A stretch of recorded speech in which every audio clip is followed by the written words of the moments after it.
Hi friends, ഞാനിവിടെ US വന്നിട്ട് ഒരു മാസം കഴിയണം. വന്നപ്പോൾ തന്നെ എൻ്റെ മോള് പറഞ്ഞു, എനിക്ക് പഴങ്കഞ്ഞി കുടിക്കണം അമ്മ. നാട്ടിൽ കേരളത്തിൽ ഒരുപാട് തട്ടുകടകളിൽ പഴങ്കഞ്ഞി ആളുകൾ പോയി കുടിക്കുന്ന കാണുമ്പോൾ എനിക്കും കൊതി തോന്നുന്നു, എനിക്കും വേണമല്ലോ എന്ന് പറഞ്ഞു. ഞാൻ പറഞ്ഞു അതിനെന്താ, നമുക്കൊരു ദിവസം പഴങ്കഞ്ഞി ഉണ്ടാക്കാം എന്ന് പറഞ്ഞ് അങ്ങനെ ഇന്ന് പഴങ്കഞ്ഞി കഥയാണ് ഞാൻ കാണിക്കട്ടെ.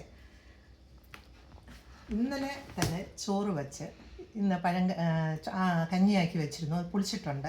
ഇവിടെ പുളിക്കാൻ ഇച്ചിരി ലേറ്റാവും, പക്ഷേ സമ്മർ തുടങ്ങിയത് കൊണ്ടാകാം പുളിച്ചു എന്തായാലും. അതിൽ ഈ മുളകും, ഇത് നമ്മുടെ നാട്ടിലെ ഉടങ്കൊല്ലി മുളകാണ്. അത് ഇവിടെ എൻ്റെ മോളുടെ തോട്ടത്തിലുണ്ട്, അങ്ങനെ അത് പറിച്ചതാണ്. പിന്നെ ഉള്ളി, ഇത് രണ്ടും ആദ്യം ഇതിൽ ഞെരടണം. ഞാനത് ആൾറെഡി ഞെരടി വച്ചിരിക്കുകയാണ്, എന്നാലും നിങ്ങളെ കാണിക്കാൻ വേണ്ടി ഇത് കൊണ്ടുവച്ചതാണ്. അപ്പോൾ ഇത് രണ്ടും ഈ കഞ്ഞിയിൽ ഞങ്ങൾ ഞെരടി വെച്ചിട്ടുണ്ട്. അത് കഴിഞ്ഞിട്ട് കപ്പ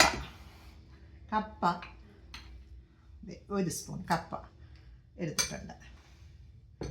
പിന്നെ മാങ്ങ ചമ്മന്തി, നാട്ടിൽ നിന്ന് കൊണ്ടുവന്ന മാങ്ങ ചമ്മന്തിയാക്കിയിട്ടുണ്ട്. മാങ്ങ ചമ്മന്തി അതിങ്ങനെ ഇടണം. അത് കഴിഞ്ഞിട്ട്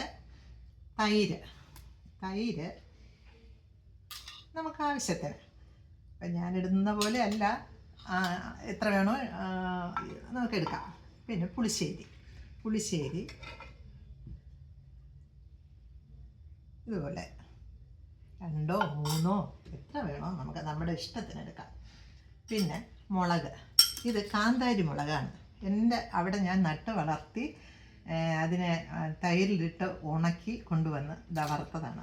വെള്ളക്കാന്താരിയാണിത്, വെള്ളക്കാന്താരിയാണ്. അടുത്തത് മീൻ വറുത്തത്. ഇത് നമ്മുടെ നാട്ടിലെ ചൂര മീനാണ്, അത് വറുത്തതാണിത്.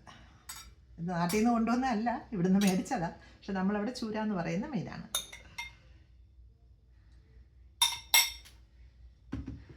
പിന്നെ എന്താണ്, നമ്മുടെ പപ്പടം. ഇത്രയാണ്.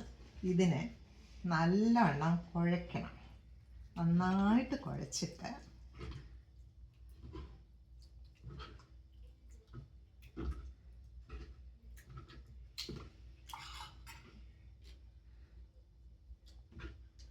ഒന്ന് കഴിച്ചു നോക്കാം.